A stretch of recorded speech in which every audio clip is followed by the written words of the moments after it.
Hey, it's Tatyana here, and I'm here at the premiere of the Atlanta Film Festival of Extremely Wicked, Shockingly Evil and Vile director, Academy Award nominee Joe Berlinger. How you doing tonight? I'm very good. You got the title of the film correct. That's good. Listen, I was practicing that all the way here. It rolls off the tongue, doesn't it?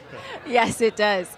So I wanted to ask you about the perspective of the movie is through the survivor. Can you tell a little bit about why you guys went for that? Well, the typical serial killer movie is a catalog of killings and hyper violence, and I'm not interested in that kind of movie. I'm much more interested in the psychological thriller aspects of how we become seduced by somebody like a Bundy, who was good looking and charming and everyone liked him.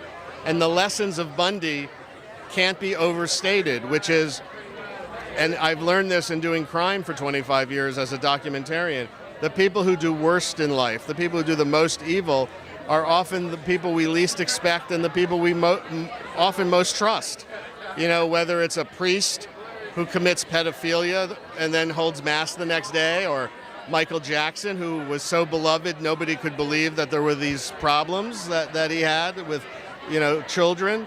A corporate CEO of companies like that make OxyContin and told a whole generation of young people that these drugs were not addictive when in fact they were. That's compartmentalized evil, but those guys who did all that, I'm sure have great friends and a loving family. And so my desire to tell the story through Liz's perspective is to teach that lesson and to understand how it is that you can be deceived by somebody doing evil.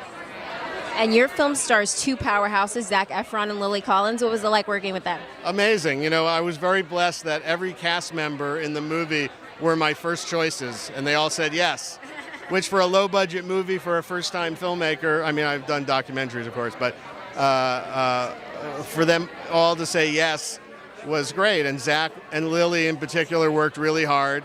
And, they made nothing doing this movie. It was a very low-budget movie. So the fact that they were willing to forego their normal paychecks and to work very hard on a difficult movie, really meant a lot. And for Zac in particular, this entire role turns his whole teen heartthrob image on its head. Absolutely. And the fact that he was willing to do that suggested a bravery on his part that I thought would translate greatly into a great performance. Well, congratulations. We can't wait to see it. I'm looking forward to it.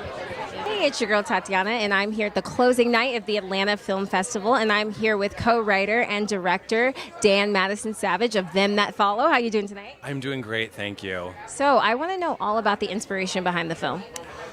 Well, this film is the culmination of a lifelong fascination that I've had with Pentecostal snake handling. I think some folks know, but a lot of folks don't, that this is a very real religious practice. It's about 100 years old, practiced throughout the southern United States and Appalachia. About 100 or so churches still practice where they handle venomous rattlesnakes as part of their religious worship. I think it's really scary to a lot of folks. It's mystifying to a lot of folks.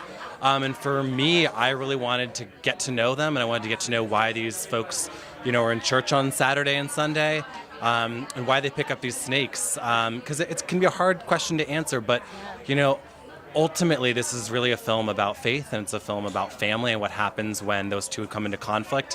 And I think that no matter how extreme this faith might be, a lot of folks can relate to that theme. And you have such a stellar cast in the movie. What was it like directing?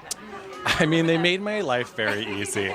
My partner, Britt Poulton and I, we were able to have the most extraordinary cast as first-time filmmakers: Olivia Colman, Jim Gaffigan, Walton Goggins, Caitlin Deaver, Al Singler, Thomas Mann, Lewis Pullman. I think I got them all. I think Martin Scorsese said a quote that 90% of directing is casting, and I really felt that. They were collaborators with us. They helped us bring authenticity to this story, bring it to life, and it's just been the honor of a lifetime to work with them. So what is something that you want people to take away from the film? Ooh, what do I want people to take away from the film? I would really like folks to take away a little bit of empathy, for these communities. I think we live in a time where it's really hard to listen to people that you don't agree with. There's a lot of fear in this country right now, and I think that if we all sit down and if we just try to listen to people that make us scared, listen to people that make us angry, listen to people with whom we disagree, that we'd all be a little better off. And I think this film poses that challenge, you know, to walk a mile in the shoes of people who live a very different life than I imagine a lot of the viewers live. And that's their challenge throughout the film.